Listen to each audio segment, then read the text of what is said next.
Selamat datang dalam sesi bacaan buku harian Santa Faustina. Para opa, oma, bapak, ibu, dan sahabat-sahabat sekalian, mari kita baca dan dengarkan bersama-sama. Buku harian Santa Faustina nomor 396 sampai 400. Teman-teman seperjalananku sangat baik. Beberapa perempuan dari Solidaritas Maria berada dalam gerbong yang sama dengan aku.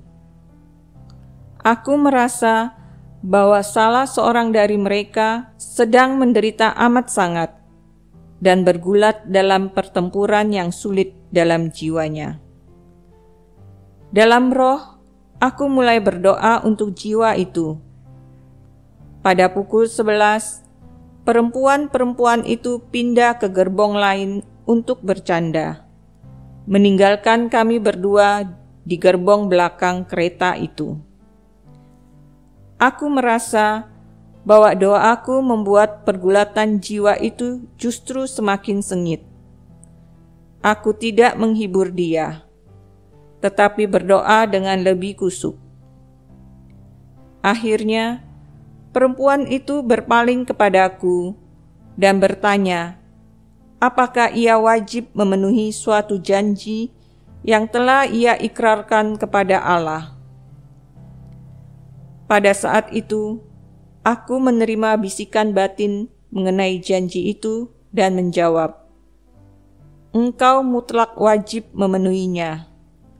Kalau tidak, engkau akan merana sepanjang sisa hidupmu."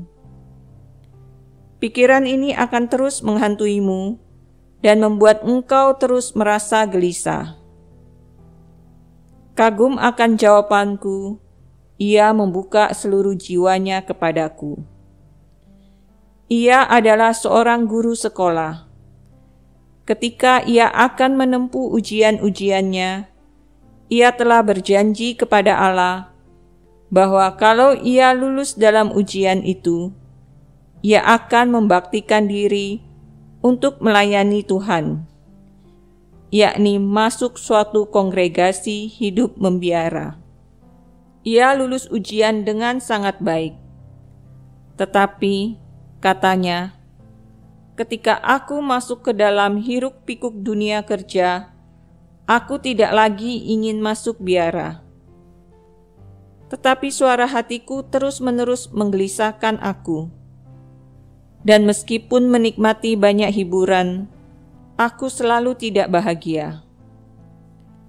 Sesudah percakapan panjang lebar, ia sama sekali berubah dan mengatakan kepadaku bahwa ia akan langsung mengambil langkah untuk masuk biara. Ia minta kepadaku untuk mendoakannya. Dan aku merasa bahwa Allah sungguh murah hati dengan rahmat-Nya. Pagi itu, aku tiba di Warsawa, dan pada pukul 8 petang, aku sudah di rumah orang tuaku. Betapa besar sukacita orang tuaku dan seluruh keluarga. Sangat sulit untuk melukiskannya. Kesehatan ibuku membaik sedikit, tetapi dokter tidak memberikan harapan untuk kesembuhan penuh. Sesudah saling memberi salam, kami langsung bersujud untuk bersyukur kepada Allah atas rahmat dapat berkumpul sekali lagi dalam kehidupan ini. Ketika aku melihat bagaimana ayahku berdoa, aku sangat malu bahwa sesudah begitu lama berada di biara, aku tidak mampu berdoa dengan ketulusan dan kekusukan seperti itu.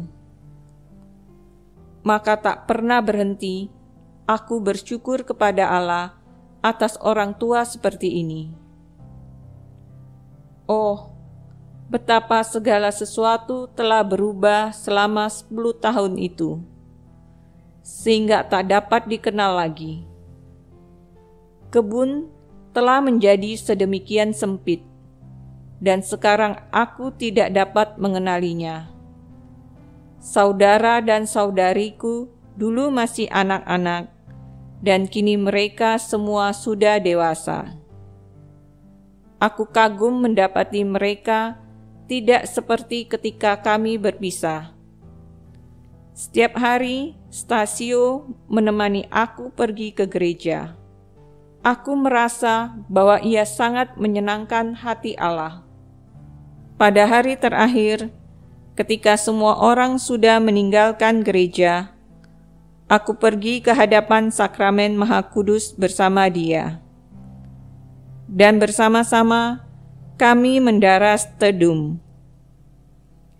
Sesudah saat hening sejak, aku mempersembahkan jiwanya kepada hati Yesus yang teramat manis. Betapa menyenangkan berdoa dalam gereja yang kecil itu. Aku ingat semua rahmat yang telah aku terima di sana, dan yang tidak aku pahami pada waktu itu, dan telah begitu sering aku salah gunakan. Aku bertanya-tanya, bagaimana aku dapat menjadi sedemikian buta? Dan ketika aku menyesali kebutaanku itu, tiba-tiba aku melihat Tuhan Yesus bercahaya dengan keindahan yang tak terperikan. Dan ia berkata kepadaku dengan lembut, "Putri pilihanku, aku akan memberikan kepadamu rahmat yang bahkan lebih besar, agar sepanjang kekekalan engkau menjadi saksi kerahimanku yang tak terbatas." Demikian telah kita baca dan dengarkan bersama-sama buku harian Santa Faustina hari ini. Kita akan lanjutkan bersama-sama besok di waktu yang sama. Berkah dalam.